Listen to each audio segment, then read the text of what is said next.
que nous sommes debout, s'il vous plaît. Nous prenons nos Bibles. Nous allons lire 2 textes ce soir. Amen. Alléluia. Alléluia. Donc un bon amen.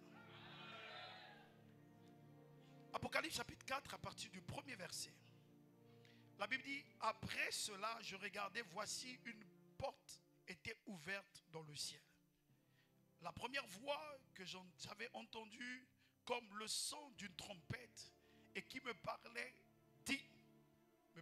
et dit, monte ici, je te ferai voir ce qui doit arriver dans la suite. Aussitôt, je fus ravi en esprit. Et voici, il y avait un trône dans le ciel. Et sur le trône, quelqu'un était assis. Amen. Alléluia. Le deuxième texte que nous allons, si Dieu le permet, exploiter ce soir, nous partons dans le livre d'Ésaïe, chapitre 6, à partir du premier verset jusqu'au verset 9. Nous allons faire une longue lecture qui sera très importante pour nous. Amen. Ésaïe chapitre 6, à partir du premier verset jusqu'au verset 9. La Bible dit ceci. L'année de la mort du roi Osias, je vis le Seigneur assis sur le trône, très élevé, et les pans de sa robe resplendissaient le temple. Des séraphins se tenaient au-dessus de lui, et il y avait chacun d'eux 6 ailes.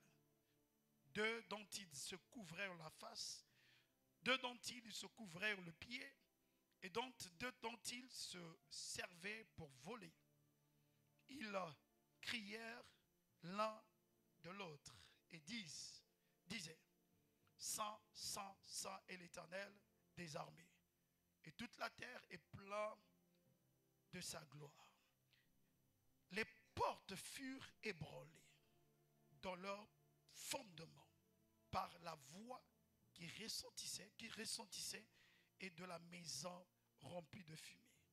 Alors je dis, malheur à moi, je suis perdu, car je suis un homme dont les lèvres sont impures. J'habite au milieu d'un peuple dont les lèvres sont impures, et mes yeux ont vu le roi, l'Éternel des armées. Mais l'un des séraphins vola vers moi et se tenait à la main une pierre ardente qu'il avait prise sur l'autel avec les pincettes. Et il en toucha ma bouche. Il dit, ceci a touché tes lèvres, ton iniquité est enlevée et ton péché est expié. J'ai entendu la voix du Seigneur disant, qui enverrai-je? Et qui marchera pour nous? Je répondis, me voici, envoie-moi. Alors, il dit alors, va, dis à ce peuple, vous entendrez et vous ne comprenez point. Vous verrez et vous ne saisirez pas. Amen. Est-ce qu'on peut acclamer la parole du Seigneur? Nous pouvons nous asseoir s'il vous plaît. Par la grâce de Dieu, nous sommes très heureux d'être ici ce soir. Je bénis le Seigneur pour la marque de confiance, pour le prophète Herman. Est-ce qu'on peut acclamer le Seigneur avec son épouse? Amen. Merci encore pour l'invitation. Amen. Si c'est comme ça, vous acclamez pour votre pasteur. Je me suis trompé d'église.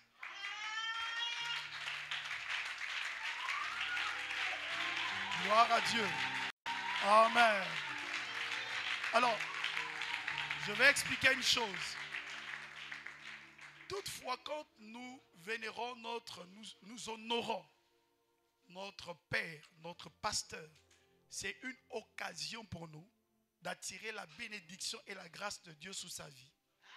Au fur et à mesure, vous méprisez une grâce qui est devant vous, vous ne serez jamais béni par cette grâce.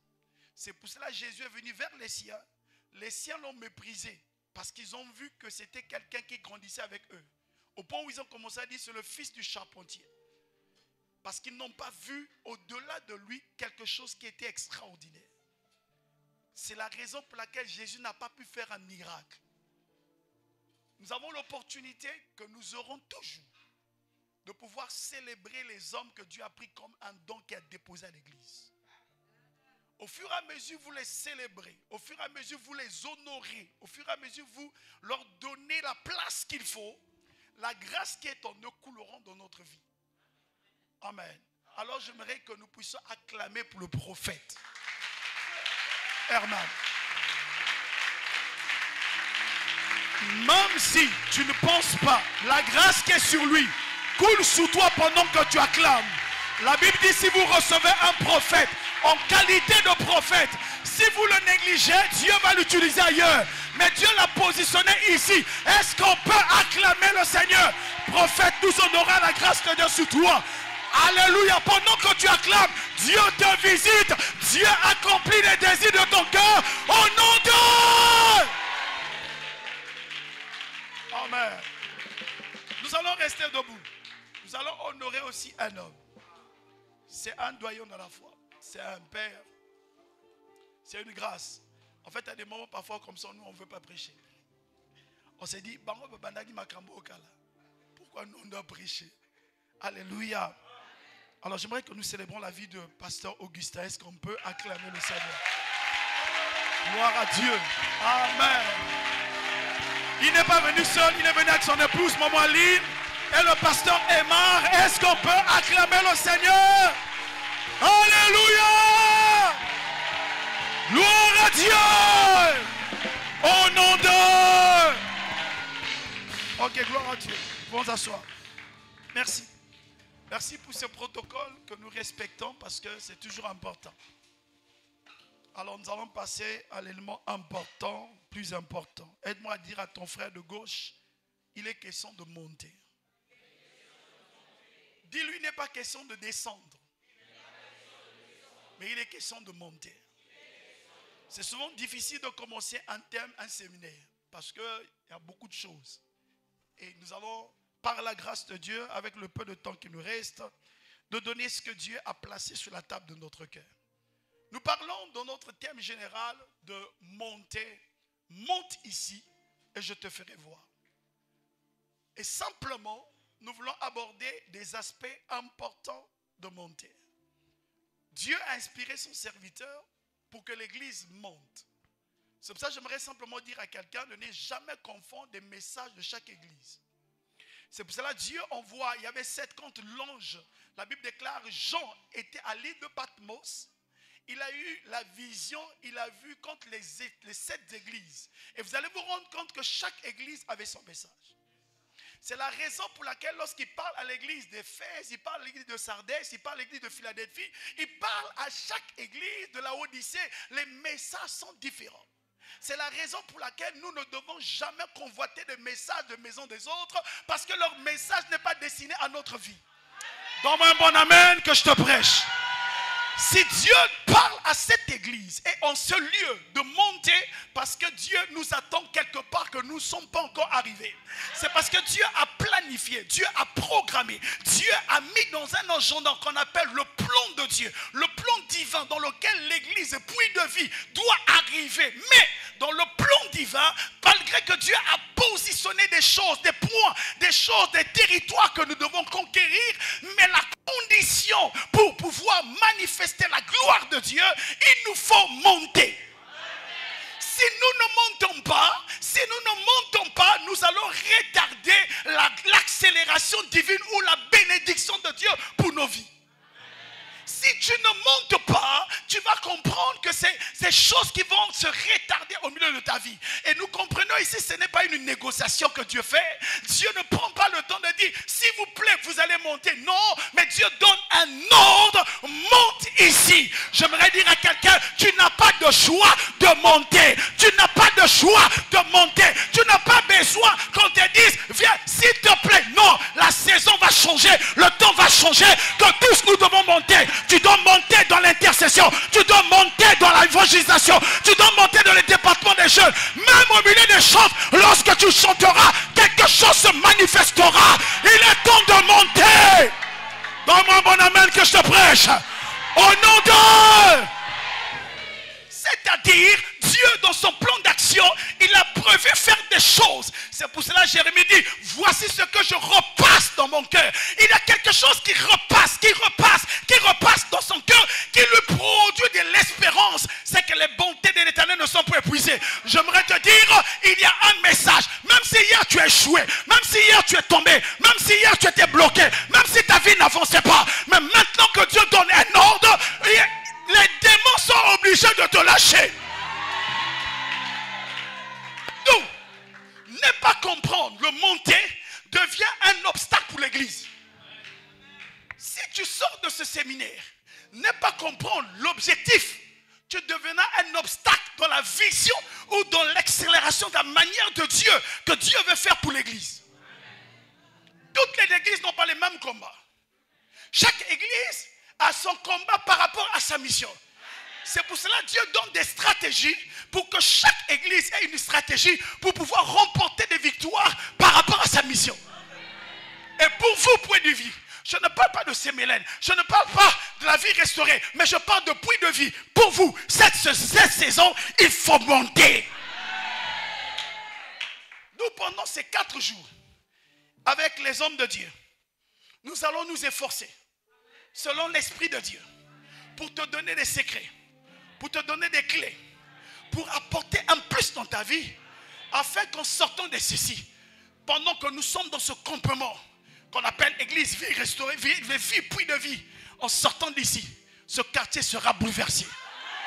En sortant d'ici, ta famille qui te retenait hier, tes petits sorciers comprendront que tu n'es plus un corbeau, que tu n'es plus un corbeau qui doit manger les cadavres, mais tu deviens un aigle qui doit monter. Je vois les aigles monter, je vois des hommes et des femmes changer de vision au nom de... Nous te parlerons plutôt des conditions, des accessoires, comme une femme doit préparer, c'est-à-dire des éléments, des ingrédients qui doivent être mis dans ta sauce, dans ta vie, dans ton ministère, dans ton appel, dans l'exercice à l'église, afin de permettre, toi-même que tu montes, 2, ceux qui sont autour de toi de monter, 3, l'église monte, parce que toi-même, tu peux empêcher l'église de monter, mais la saison est arrivée que toi, tu dois monter, les gens qui sont autour de toi doivent aussi monter, et pas seulement ça, toute l'église doit monter, au nom de... Donc, si tu n'arrives pas à comprendre, tu deviendras un obstacle. Alors aide-moi à dire à ton voisin, ne sois pas l'obstacle de la destinée de l'église. Si tu deviens obstacle, je dirais comme Jésus a dit à Pierre, arrière de moi Satan. Il y a des personnes qui ne comprennent pas la vision. Ils s'opposent à des choses parce que pourquoi? Ils n'ont pas encore monté. C'est la raison pour laquelle Pierre a trahi Jésus. Il n'avait pas encore monté. Mais le jour, quand il a commencé à monter un tout petit peu, son langage a changé. Il a prêché, 3000 personnes ont été converties. Je vois cela dans ta vie. Je vois cela dans ta vie. Au nom de... Alors maintenant, prenons le temps de mieux comprendre le sujet. Premièrement, quand on parle de monter, que veut dire monter? Dans l'Ancien Testament, le mot monter s'exprime souvent dans le livre hébreu comme dans le verbe hébreu. La lettre hébreu, on appelle Hala. Je ne parle pas de Hala des musulmans. Hala ici s'écrit A-L-A-H. Hala. Qui veut simplement dire monter. Qui signifie 1. Monter, 2, s'élever, 3, gravir. Ça veut dire monter par escalier. Est-ce que quelqu'un me saisit? Et c'est pour cela, quand Dieu, dans l'Ancien Testament, parce que nous parlons ici, d'abord le texte que nous avons pris, c'est Dieu qui parle dans une vision que Jean a eue dans l'île de Patmos. Après d'avoir vu dans cette vision, parce que le livre d'Apocalypse s'appelle révélation. Révélation, ça veut dire que Jean, qui était à l'île de Patmos, a eu une révélation de la part du Seigneur. Et dans cette révélation, il y a eu des chapitres, comme des épisodes. Et nous sommes ici dans l'épisode 4. Et dans cet épisode 4, c'est Dieu qui commence à lui dire, après qu'il ait dit à l'église, il a identifié les problèmes des églises, les 7 églises, et maintenant il commence à donner comme une solution. J'aimerais dire à quelqu'un, Dieu a identifié votre problème. Peu importe des problèmes, des frustrations, je suis ceci, moi m'a dit ceci, moi m'a pas ceci, moi m'a pas assisté, moi m'a pas... Il y a tellement de petites choses qui vous empêchent, mais Dieu dit, il vient maintenant, il vient dire à l'église Puits de Vie, monte ici. Et c'est dans ce contexte que Dieu nous appelle de vous donner des ingrédients. Mais nous ne pouvons pas parler de ce contexte sans comprendre d'abord ce qui s'est passé avant. Parce qu'avant, c'est ce que la Bible parle de l'Ancien Testament ou de l'Ancienne Alliance, qui est comme l'homme des choses à venir. Est-ce que quelqu'un me parle? C'est pour ça que vous pouvez commencer à comprendre. Ce n'est pas pour la première fois que Dieu dit dans la Bible, monte ici. Pour la première fois, ce n'est pas dans l'Apocalypse que Dieu a commencé à dire, monte ici. Pour la première fois, Dieu le dit, il parle à qui? À quelqu'un qu'on appelle Jacob. Dans Genèse chapitre 35, il parle à Jacob, verset 1er. Il dit,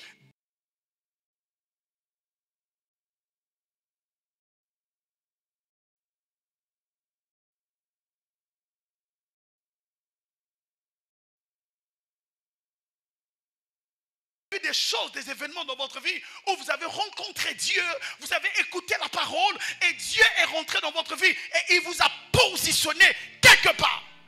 Parce que Bethel veut simplement dire la maison de Dieu. Vous ne pouvez pas arriver dans une église si Dieu ne vous a pas attiré.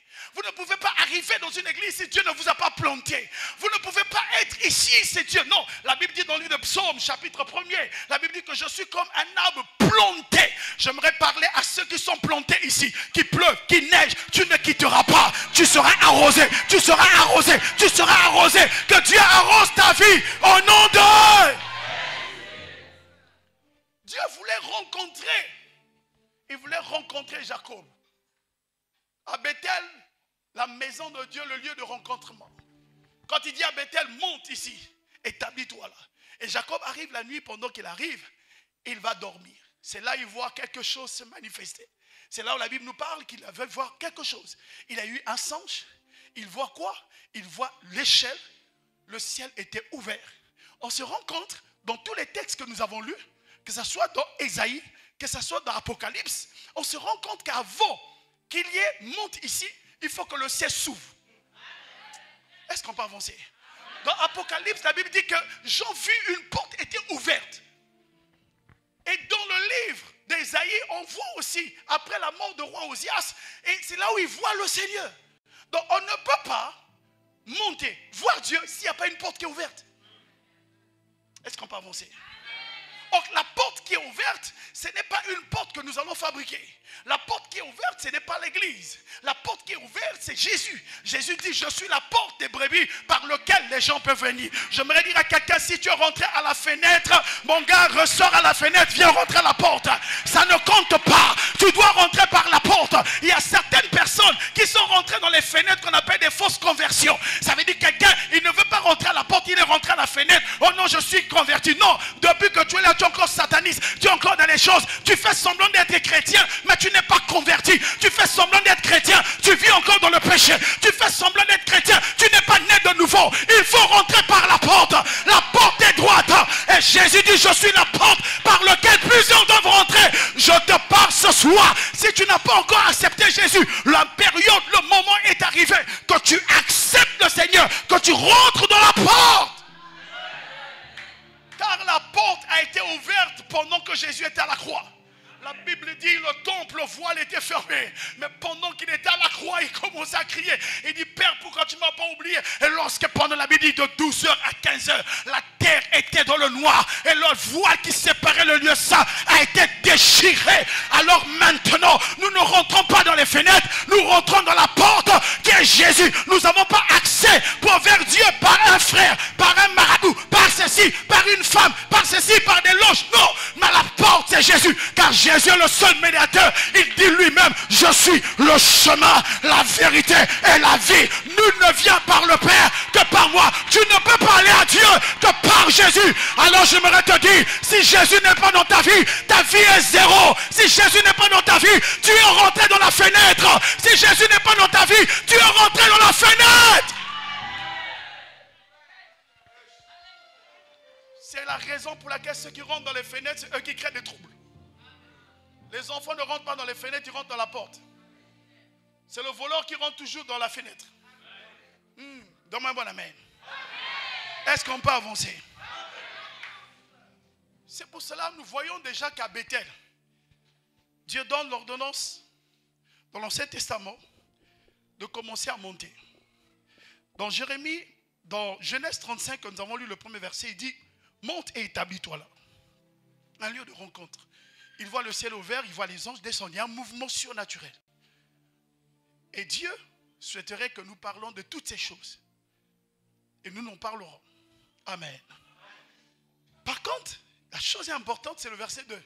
À partir du verset 2, vous allez commencer à comprendre qu'il va commencer à dire à sa famille. Il va commencer à dire, avant de monter, ôtez les dieux étrangers. Ôtez les choses qui vous souillent. Dans Genèse 35, verset 2 au verset 3, vous allez au verset 4, vous comprenez qu'il donne des ordres. Dieu nous a dit de monter, mais on ne peut pas monter si on n'enlève pas des choses qui nous empêchent. Est-ce qu'on peut avancer? Donc retenez, on ne peut pas monter si on n'enlève pas des choses qui nous empêchent. Alors rapidement, nous allons prendre quelques définitions du contexte monter. Mais n'oubliez pas, gardez quelque part Genèse 35, verset 2 au verset 4. Le verbe monter, physiquement, signifie progresser d'un niveau bas à un niveau supérieur. Je prends un exemple. Vous remarquerez que votre temple a une dimension de bas vers le bas, le haut vers le bas. Il y a une dimension de montée. Quelqu'un qui est au fond n'aura pas la même hauteur que quelqu'un qui est en bas. Quelqu'un est devant ici. Est-ce que quelqu'un me suit ici? Dans une dimension spirituelle aussi, à part progresser, monter veut simplement dire une élévation spirituelle. Quand on parle aussi monter de quoi veut dire, c'est monter dans la présence de Dieu. C'est-à-dire évoquer une progression à une dimension de maturité en enlevant ce qui est enfantin. Une personne qui doit monter doit apprendre à enlever ce qui est enfantin. C'est-à-dire ce qui est enfant. L'apôtre Paul dit ceci. Avant, je parlais comme un enfant. Je raisonnais comme un enfant. Je pensais comme un enfant. Mais maintenant, j'ai fait disparaître. C'est-à-dire, j'ai fourni des efforts. Dans d'autres textes, je me suis sacrifié. Que je suis devenu un homme. Je ne parle plus comme un enfant. Ça veut dire quand on parle de monter, c'est fournir des efforts, fournir une vie de sacrifice, payer un prix, d'enlever la dimension enfantine pour monter. C'est pour cela que vous remarquez qu'il y a deux choses. La Bible nous présente que tous ceux qui l'ont reçu sont enfants de Dieu. Vrai ou faux? Mais il y a une différence. Vous êtes enfants de Dieu, mais il n'y a pas ce pouvoir qu'on appelle enfant qui veut dire népios, un enfant. Mais vous remarquerez, Paul apporte une mention très spéciale. Il dit que tous ceux qui sont maintenant conduits par le Saint-Esprit sont appelés fils. Or, Ésaïe avait vu ça. Dans Ésaïe chapitre 9, à partir du premier verset jusqu'au verset 6, il dit, un enfant nous est né, un fils nous est donné. L'enfant est né, il est encore népios. Il peut faire des choses bizarres. Il peut pleurer pour un rien, on m'a frustré. Pour un rien, on m'a blessé. Pour un rien, il y a tellement de plaintes. On enfante un enfant, mais un enfant, lorsqu'il grandit, il devient un fils, il devient un don pour l'église. C'est la raison pour laquelle, lorsque vous êtes né, vous étiez enfant. Mais au fur et à mesure, vous devenez fils. Les parents peuvent dire, maintenant j'ai un enfant qui peut me soutenir. Moi aussi, je peux maintenant me reposer. Je vais appeler un tel. Frères et sœurs, tant que tu seras enfant, tu ne seras pas un soutien pour sa famille. Tu ne seras jamais un appui sur lequel les autres peuvent. Donc, monter veut simplement dire grandir. Ça veut dire croître. Ça veut dire laisser des choses. Laisser, ça veut dire prendre une résolution de dire, maintenant, je ne ferai plus ceci. Je vais me consacrer à Dieu. Monter vers une dimension de maturité. Quand on parle de dimension de maturité, il y a des choses qui sont des blabla. Il y a des choses qui n'ont ni tête ni cœur. Il y a des choses dans lesquelles, comme l'apôtre Paul dit, efforçons-nous à nous offrir à Dieu comme un sacrifice saint. Il y a un prix à payer, frère. Les hommes qui sont autour de nous nous choqueront toujours, feront des choses injustes. Comment? Mais lorsque quelqu'un comprend ma place, ma position, là où Dieu m'a positionné, il tend vers la maturité, il ne bouge pas. La preuve honnête, vos parents vous choquent à la maison, vous n'avez jamais quitté la maison. Votre parent vous a blessé, il peut te parler, il peut te chicoter, il peut même te blesser. Tu ne fuis jamais la maison. Mais si le pasteur commence à te blâmer, il t'a blessé, non, pourquoi m'a choqué à l'église? Pourquoi il pense quoi? C'est lui mon papa? Oui. C'est lui ton papa. Tu as un père biologique, tu as un père céleste, tu as aussi un père dans la foi.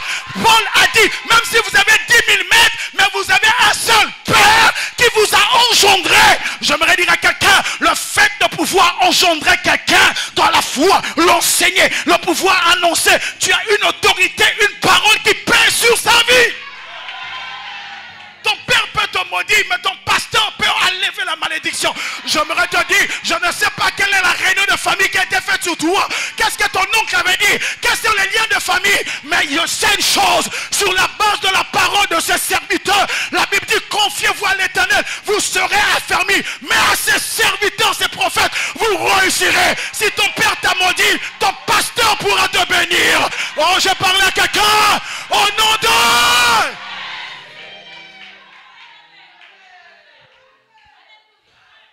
Alors ensemble, ces derniers temps, Dieu m'a donné la grâce de décortiquer les mots. Et maintenant, nous allons décortiquer un peu le mot monter. Donne-moi un mot d'amen. Alléluia. On écrit monter, veut dire M-O-N-T-E. Le M veut dire mandat. Quand on veut monter, c'est que Dieu nous donne mandat. Nous avons compris dans le texte. C'est que Dieu qui dit, monte ici. C'est Dieu qui te donne mandat de monter. Dieu ne te sollicite pas. Dieu donne un mandat. Et même là, ce n'était pas un mandat qu'on voyait physique. Jean n'avait pas vu physiquement. C'est un problème spirituel. Donc c'est un problème prophétique. Parce que le livre d'Apocalypse dit révélation. Or cette prophétie, c'est quelque chose qui va arriver demain.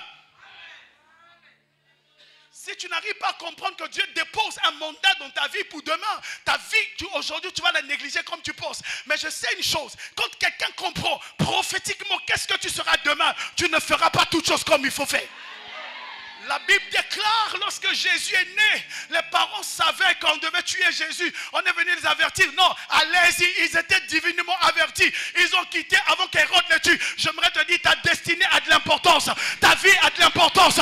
Ta position a de l'importance. Alors il est important de comprendre. Il y a un mandat de Dieu dans ta vie. Il y a une mission de Dieu dans ta vie. Il y a un mandat que Dieu t'a donné. Dieu a bêté quelque chose.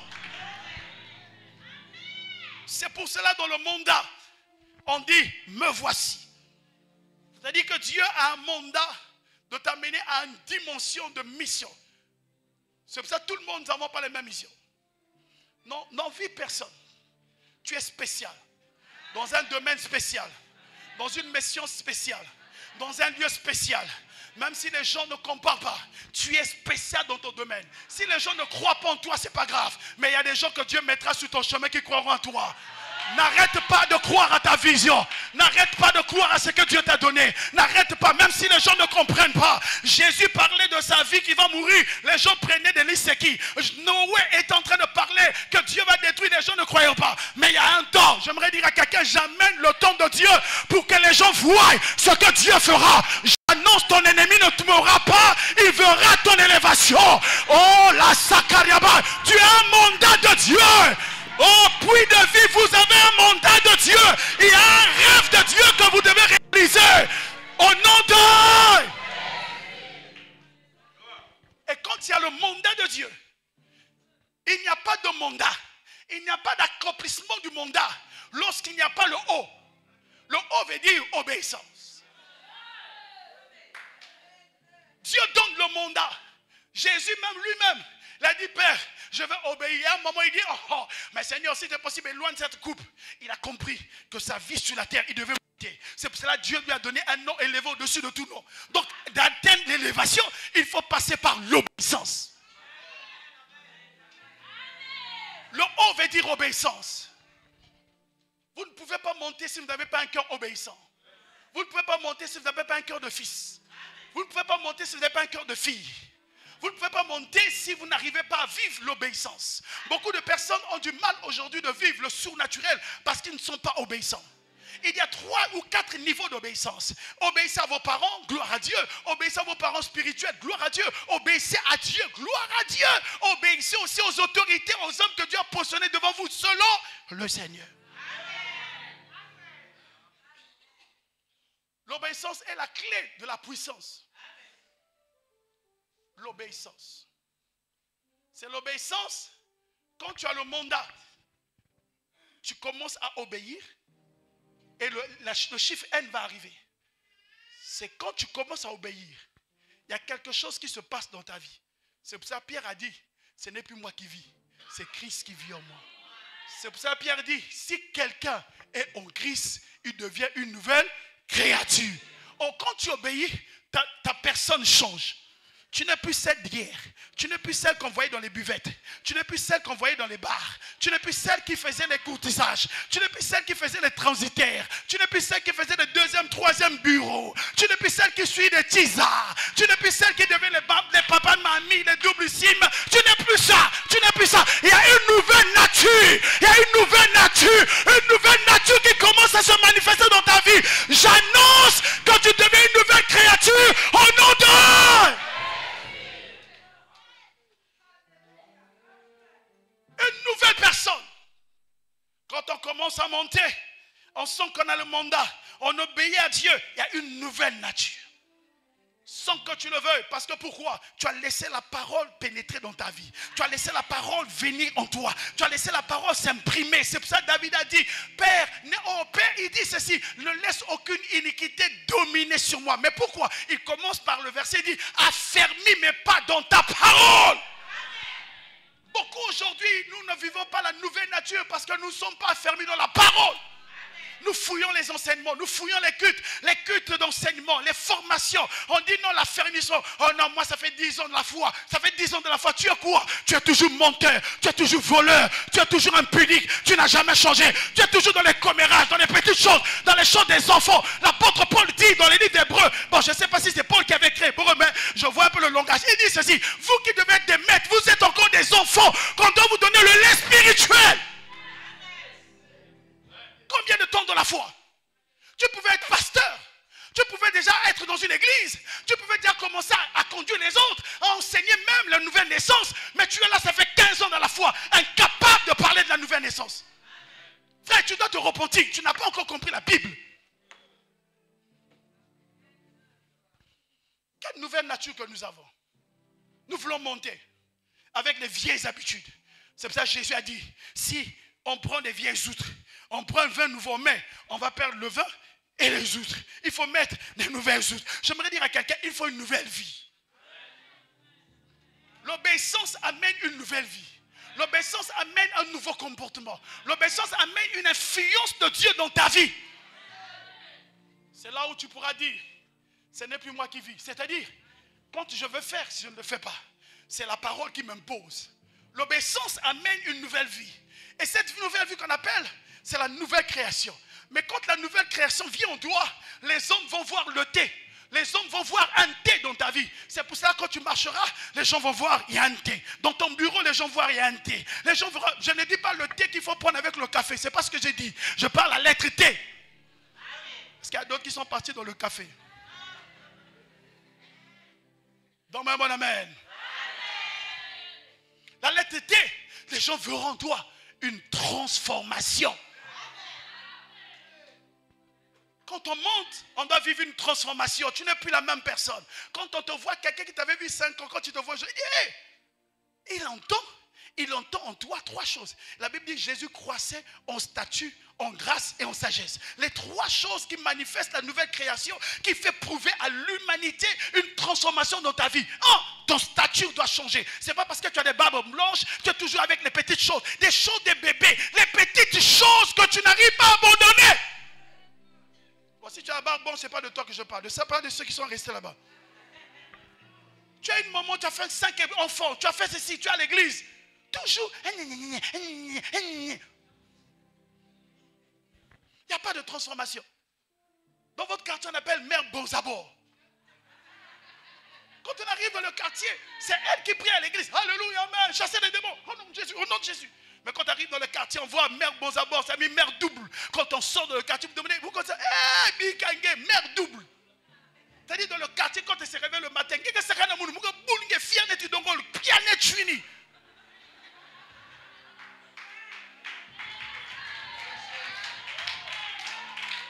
C'est cette femme qui gaspille les foyers des autres. C'est cette femme qui raconte toujours la vie des autres. Tu vois toujours les problèmes dans la vie des autres, mais pas dans ta vie.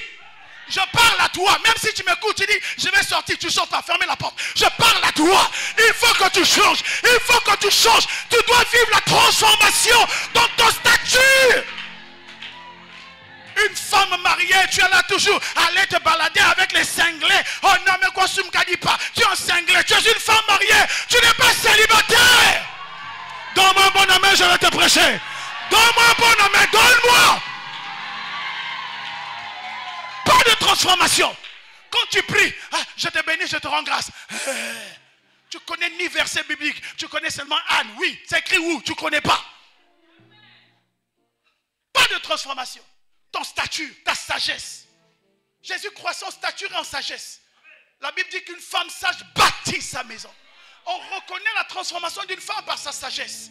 Une femme, même si son mari est fâché, même si son mari a des problèmes, c'est la femme qui apporte la réconciliation. Mais toi, tu es une femme qui allume toujours le feu, qui parle toujours. Oh non, Big Bao, Bingis Bao, Bingis Babaneneizo, tout ça. Tu crées la division. Quel type de femme que tu es? Tu dois te repentir, tu dois changer de vie au nom de...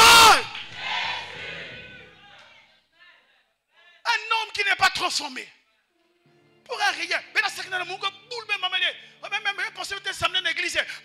Bible à côté, mais tu n'es pas encore converti.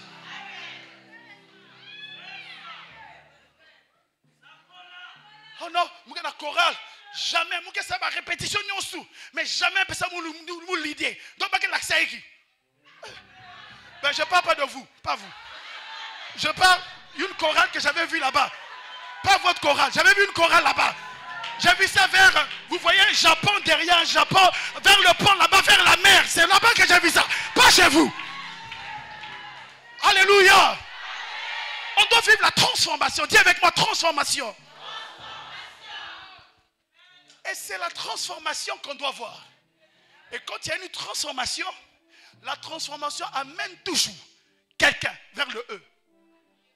Dans le milieu d'entreprise, si tu n'es pas obéissant, si tu n'as pas une nouvelle nature, dans ton domaine, tu es comptable, tu es toujours négligente, négligent. On te donne tel, non, fais tes travaux. Un travail, tu dois remettre dans 2 jours. Toi, tu prends 2 semaines, tu prends tout ton temps. C'est pour ça que le pays ne marche pas. C'est à cause de toi. Laissez parfois les présidents, les autorités tranquilles. Mais toi, tu vas en retard. Tu fais des choses en retard. Tu prends tout ton temps. Tu voles l'argent de l'État. Toi.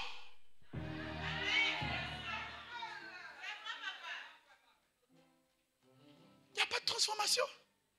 Et c'est pour cela. Je ne parle pas des gens qui font des commits, qui font des choses bizarres, qui rentrent à gauche, droite. Je ne parle pas de ceux. Mais je parle de ceux qui méritent. Lorsqu'il y a une transformation, ton chef regarde, il dit, oh, mais le gars là, quand il est venu, c'est un gars, c'est un bon. Ce qu'il fait, il fait ça. Au moins de temps, quand on te demande, même à l'église, on te dit, bon, apportez des rapports. Tu es là 2 semaines. On t'a dit, rapport dans 2 jours. Toi, 2 semaines. Ça ne te dérange pas. Bon, tu penses que comme ça, tu fais amener l'église quelque part.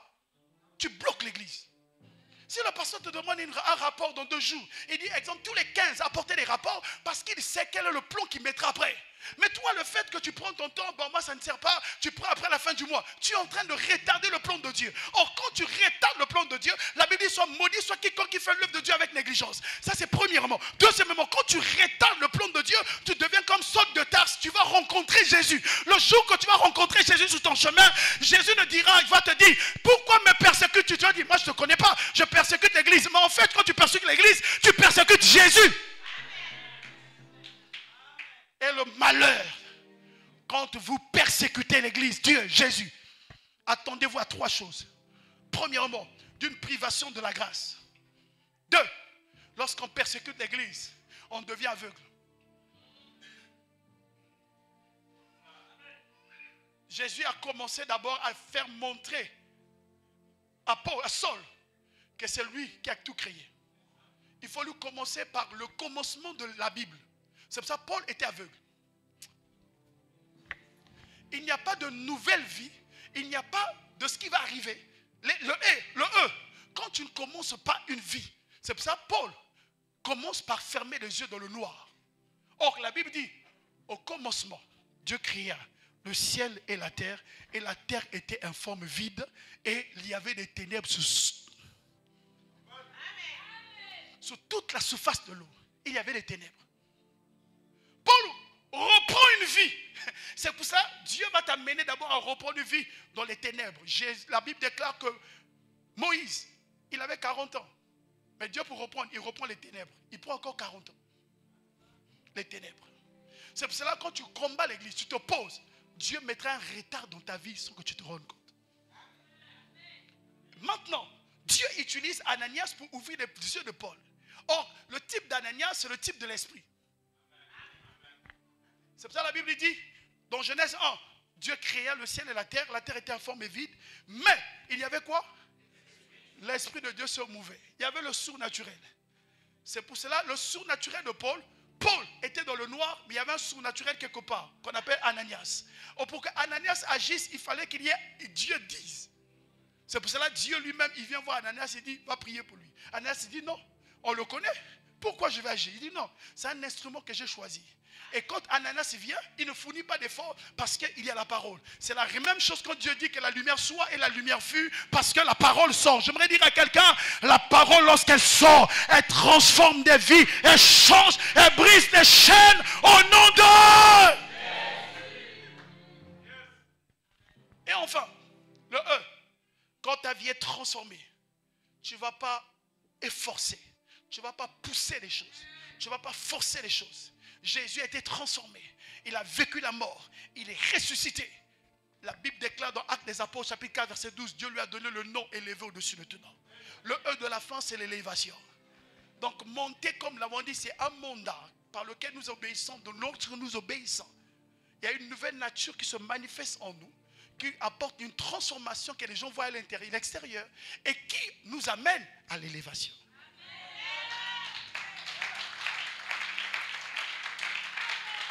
Et je parle à quelqu'un. Je vois quelqu'un qui sera élevé. Oh, donne-moi un bon amen. Donne-moi un bon amen. Alléluia. Alors, je vais m'arrêter maintenant. Il y avait beaucoup à dire. Mais nous allons nous arrêter dans Ésaïe, chapitre 6, verset 1er seulement. C'est là où on va s'arrêter aujourd'hui. Amen. Est-ce que quelqu'un nous bénit? Dis à mon voisin de gauche, est-ce que tu as compris le monter? Amen. Alors, on va partir. Ésaïe chapitre 6, verset 1er.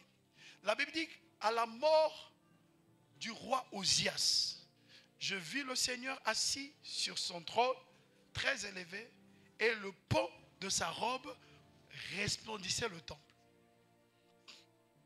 Lorsqu'on parle d'Ésaïe ici, Ésaïe présente un roi. Dis avec moi un roi. Le roi ici, il parle à la mort de ce roi. Le roi ici, la Bible nous présente un roi qu'on appelle Osias. Osias est un roi qui était historiquement le roi majeur de Jérusalem, de Juda. Et Osias était un roi qui était rempli de beaucoup de sagesse, de beaucoup de prospérité. Malgré sa prospérité, mais ici Ésaïe voit prophétiquement, il commence à vivre la prophétie, commence à voir des choses lorsque ce roi va mourir.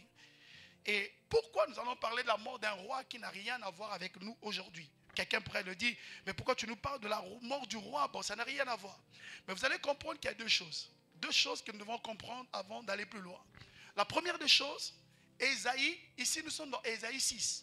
Or, dans Ésaïe 1, Ésaïe 2, Ésaïe 3, Ésaïe 4, Ésaïe était déjà en train de servir Dieu, mais il n'avait pas atteint le niveau que Dieu voulait.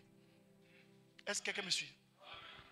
Vous pouvez être à l'église, vous pouvez être dans les départements, vous pouvez même ouvrir une église, vous pouvez même dire, bon, moi je sors, je ouvre, mais vous pouvez rester pendant longtemps dans une dimension qui ne vous permet pas de voir Dieu parce qu'il y a encore Osias quelque part. Donne-moi un bon amen. Dis-moi Osias.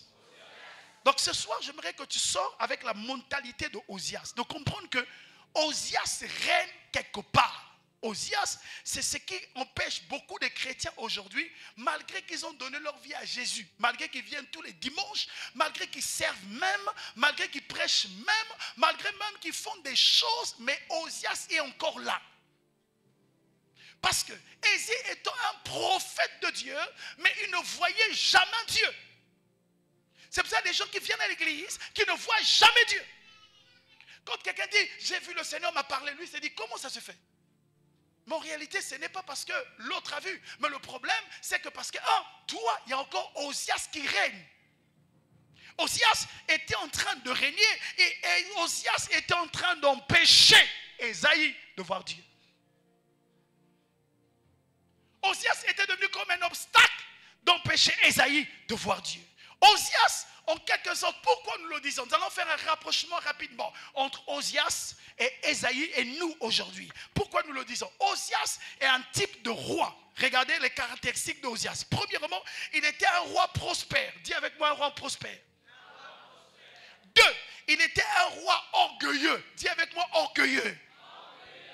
3, il était un roi qui a offert l'encens dans le temple lorsqu'il n'est pas permis. C'est 3 dimensions. C'est-à-dire, lorsqu'on parle d'un roi prospère, on peut se référer par le livre d'Apocalypse comme l'église de Laodicée. Il dit, je suis riche, je me suis enrichi, je n'ai pas besoin de quelque chose. Dieu dit, ne sais-tu pas que tu es nu et pauvre, tu es aveugle. Osias, c'est ce type de chrétien qui est toujours attaché comme Ésaïe. Regardez ce qui est de bizarre. Dieu attache dans la Bible entre la vie d'Ésaïe et la vie d'Osias. Il y a 2 choses qui sont attachées. Ça veut dire que Osias et Ésaïe ne se rendaient pas compte qu'il avait un roi mais qui est en train de l'étouffer. Donne-moi un bon amen. Il y a des gens qui ont encore Osias. Parce que tu as de l'argent. L'argent, je suis prospère, pourquoi je vais aller à l'église? Pourquoi je dois donner ma dîme? Pourquoi je ne vais pas donner aux orphelins? Pourquoi je ne vais pas les donner aux pauvres? C'est pour ça des gens qui n'apportent pas leur dîme à l'église. Ils pensent qu'ils vont enrichir un pasteur. En réalité, tu n'enrichis pas un pasteur. Tu n'enrichis pas, mais tu obéis au principe de Dieu qui est attaché à la bénédiction. Et je parle à quelqu'un. Ta prospérité, pourquoi? C'est pour ça que vous remarquez beaucoup, la Bible dit même, il est difficile à un riche de rentrer dans le royaume. Il dit pourquoi? Parce que le riche, il y a un piège dans la richesse, c'est que la richesse peut devenir ton Dieu et tu deviens esclave. C'est pour cela Jésus, le jeune riche vient le voir. Il lui dit, je vais te suivre. Il dit, bon, ok, abandonne, tu donnes aux pauvres. Il dit, non, en réalité, il y a une affiliation qui rentre dans le cœur des riches, qui les amène à la dimension de l'orgueil. C'est pour cela que nous devons toujours prier, comme Salomon, dans le livre de Proverbes. Il dit, ne me donne pas trop, sans ça je dirai, où es-tu? Ne me donne pas trop, sans ça je vais t'oublier. Ne me donne pas aussi peu, pour que je dise, où es-tu? Mais donne-moi ce qui est nécessaire. C'est pour ça que Jésus a donné le modèle de prier. Lorsqu'il a prié, il a dit, quand vous priez notre Père qui est aux cieux, que ton nom soit sanctifié, que ton règne vienne, donne-nous notre pain quotidien. Pas le pain qui va aller plus loin, mais le pain que nous avons besoin. Ce qui est important, c'est que ça nous limite dans nos accès. Dieu n'est pas contre la richesse, mais Dieu est contre lorsqu'on laisse la richesse commencer à dominer dans notre vie. C'est la raison pour laquelle tu peux aller au boulot à temps, mais tu viens à l'église en retard. Quand il pleut, je ne vais pas arriver en retard. Mon chef me dit, mon chef, mais quand il pleut à l'église, il pleut encore. Tu vas encore me prier. Pleut encore. Il pleut. Tu entends seulement quelqu'un dire, il pleut. Pleut encore. Et tu prends les draps, tu rentres encore. Wow. Quand tu es venu en retard, pasteur, il pleuvait, je ne pouvais pas, je ne pouvais pas. Mais quand tu vas au boulot, tu t'efforces, tu sors même avec l'imperméable. Ce qui prouve à suffisamment, ton boulot a plus de place que Dieu. J'aime quand les amens commencent à partir. Deuxième des choses qui commençait à détruire Osias, ce n'est pas parce qu'il était prospère. Je ne suis pas contre la prospérité, mais vous devez toujours prier. Quand Dieu vous rend prospère, que la prospérité serve pour Dieu et non pour vous.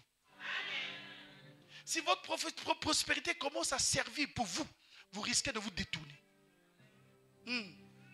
Parce qu'au fur et à mesure, celui qui épargne à l'excès s'appauvrit. Il devient égoïste. Il devient avare. Bon. Deuxième des choses, c'est qu'il était devenu orgueilleux. L'orgueil. Beaucoup sont devenus orgueilleux. Et troisième, c'est ce qui a causé encore sa chute. Dans l'ancienne alliance, il y avait 2 tribus dans les fils de Jacob que Dieu avait choisis. Tribu de Lévi pour servir, le tribu de Juda pour devenir des rois. Ça veut dire que tout ce qui était sorti de Juda devait devenir roi. Mais les rois n'avaient pas droit au sacerdoce. Parce que le sacerdoce était donné à la tribu de Lévi. Or, la tribu de Lévi devait servir dans le temple. Ils n'avaient que ça. Or, dans la tribu de Lévi, il y avait 3 choses qui permettaient pour reconnaître. Premièrement, pour servir Dieu en Israël, il fallait être d'abord israélite. 2, il fallait sortir de la tribu de Lévi. 3, il fallait avoir la circoncision. Or qu'à l'époque, on ne parlait pas de la circoncision des femmes, on parlait que des hommes. C'est la raison pour laquelle quand nous sommes Israël en esprit, et nous sommes tous, Jésus a fait de nous un royaume de sacrificateurs. Et pour qu'il nous fasse rentrer dans le sacerdoce, il nous faut la circoncision. Or, maintenant, Paul nous révèle, il dit ce n'est pas la circoncision de la chair, parce que tout enfant aujourd'hui, à l'âge de 1 mois, 2 mois, 3, on doit les circoncire. Il dit non, c'est maintenant la circoncision du cœur. Ça veut dire que là, ce n'est pas seulement les hommes, Dieu aussi peut choisir des femmes pour servir Dieu. Et je peux parler à quelqu'un, ce n'est pas la circoncision de la chair, mais pas de la circoncision du cœur. C'est pour cela, frères et sœurs, Dieu ne voit ni une femme, un homme. Il peut choisir qui il veut pour apporter un message. Et je parle à quelqu'un au nom de... Et donc, ceux-là de Lévi avaient comme héritage servi et recevoir les dîmes des autres. Mais finalement, Osias, comme le roi, il est le roi de Juda, il décide non, vous faites un bizarre, moi je ferme l'encens. Ça veut dire, il vient désobéir au plan de Dieu. Frères et sœurs, combien sommes-vous? Vous faites des choses que Dieu ne vous a pas demandé de faire. Là où Dieu ne t'a pas placé, c'est là ce que tu veux faire. Tu viens pour tenter Dieu. Tu veux prendre la place de Dieu. Tu veux prendre la place du pasteur. Il y a un protocole divin dans le sacerdoce. Il y a un protocole divin dans le service de Dieu. Il y a un protocole divin dans l'œuvre de Dieu. Le fait qu'il a enfouillé, il a brisé le protocole et il vient ouvrir une porte de la chute. J'aimerais dire à quelqu'un, la Bible dit, Dieu résiste aux orgueils. Il fait grâce aux humbles. Alléluia. Pour finir, frères et sœurs, vous ne pouvez pas vivre. Ces 3 choses sont là. C'est Osias qui vivait avec Osias. Osias était ces 3 choses. Et ces 3 choses étaient autour de lui d'Ésaïe. Mais la chose importante, la Bible dit ceci très clairement. La Bible dit après la mort d'Osias. Bien aimé de la foi, si l'année de la mort d'Osias est arrivée, que l'orgueil, que cette prospérité qui offre ton cœur, le Dieu de moment, ça veut dire faire des choses en désordre. C'est pour ça que l'apôtre Paul parle de l'ordre dans l'église. Il dit même, sache-le, il dit à Timothée, sache-le, il leur dit, je vais t'écrire pour savoir comment se comporter dans la maison de Dieu. Dans la maison de Dieu, il y a un protocole. Dans la maison de Dieu, tout le monde ne fait pas comme il veut. C'est pour ça que la Bible dit, mais nous sommes dans l'assemblée des saints, il y a les libertés, oui. Mais ne faites pas de cette liberté un prétexte de vivre selon la chair. Donc il y a un protocole de Dieu. Tu ne vas pas quitter là-bas, tu viens ici, bon moi aujourd'hui je vais prêcher. Non frère. Il y a un protocole de Dieu. Attends au temps où Dieu va choisir que tu viennes. Et je parle à quelqu'un. Il y a un protocole de Dieu, il y a un protocole à respecter. Mais nous sommes dans une génération, on oublie les protocoles, les principes, mais on veut aller plus vite. On va devenir comme Osias, on se comporte comme Osias. Là où on ne nous attend pas, on veut faire. Et ça nous empêche d'aller plus loin. Mais je viens avec une bonne nouvelle. C'est que la mort du roi Osias est arrivée. Osias doit mourir ce soir. Osias doit être enterré ce soir. Quand Osias meurt, la Bible présente, lorsque la Bible dit ceci, l'année de la mort du roi Osias, virgule. Je déclare qu'il y a une virgule ce soir dans ta vie. Non, j'aimerais dire à quelqu'un, il doit avoir une virgule ce soir dans ta vie. J'aimerais dire à quelqu'un, Osias doit mourir dans ta vie. Au nom de...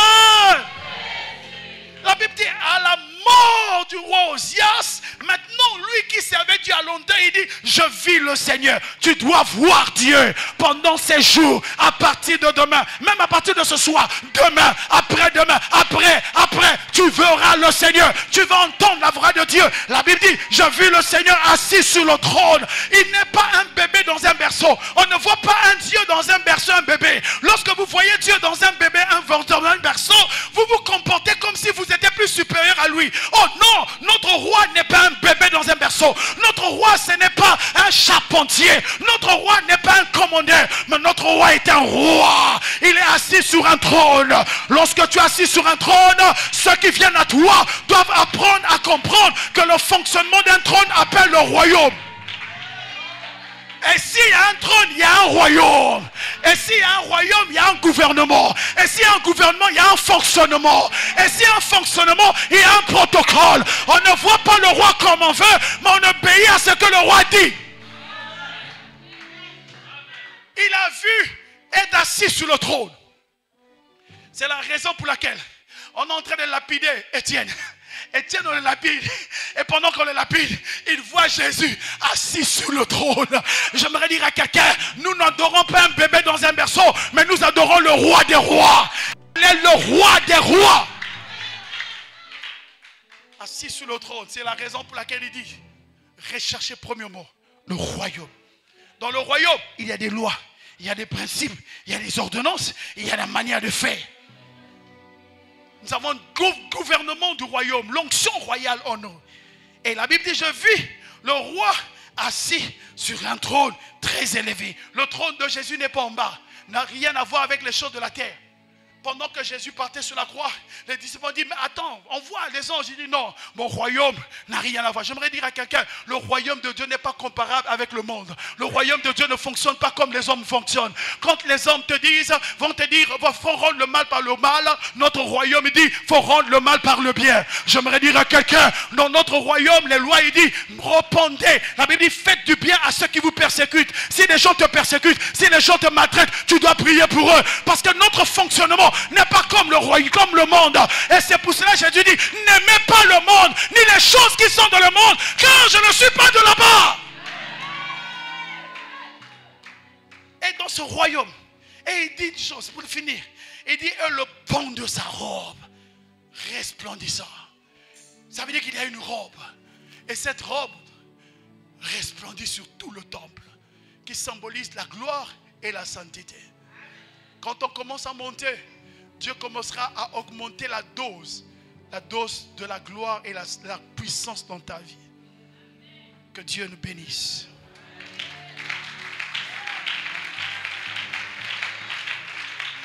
Est-ce qu'on peut se lever pour prier?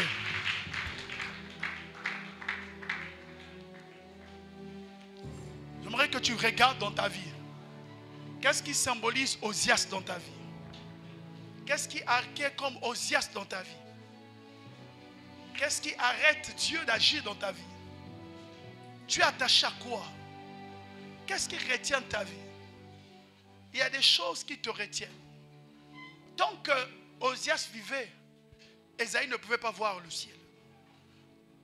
Tant que Jacob fuyait, il a entendu Dieu. Dieu lui dit, va à Bethel, dans la maison de Dieu. Quand il arrive à Bethel, c'est là où Dieu l'a visité. Le ciel va s'ouvrir quand Osias va mourir. Jacob a obéi, il a quitté, c'est faire mourir Osias. C'est quitter les choses. Qu'est-ce qui t'empêche de voir Dieu? Qu'est-ce qui empêche que tu changes de position avec Dieu? Tu es toujours comme un serviteur qui ne connaît pas ce que le maître fait. Et Dieu veut t'amener à être un ami. Est-ce que tu peux commencer à prier le Seigneur? Il faut qu'Osias meure. Commence à faire disparaître ce qui est enfant. Commence à faire disparaître ce qui n'est pas de Dieu. Commence à faire disparaître ce qui n'est pas de Dieu. Ah là, si t'es beau, shabarabalaba. Tu as un mandat de Dieu. Ça fait un bout de temps que Dieu t'a parlé en songe, en vision. Tu as un mandat de Dieu en toi. Mais tu fuis ce mandat, tu ne veux pas obéir. Tu fuis l'obéissance. C'est la raison pour laquelle le mandat amène une nature. Et cette nature a des difficultés de se manifester dans ta vie. Parce que tu n'arrives pas à obéir. Marie avait un mandat.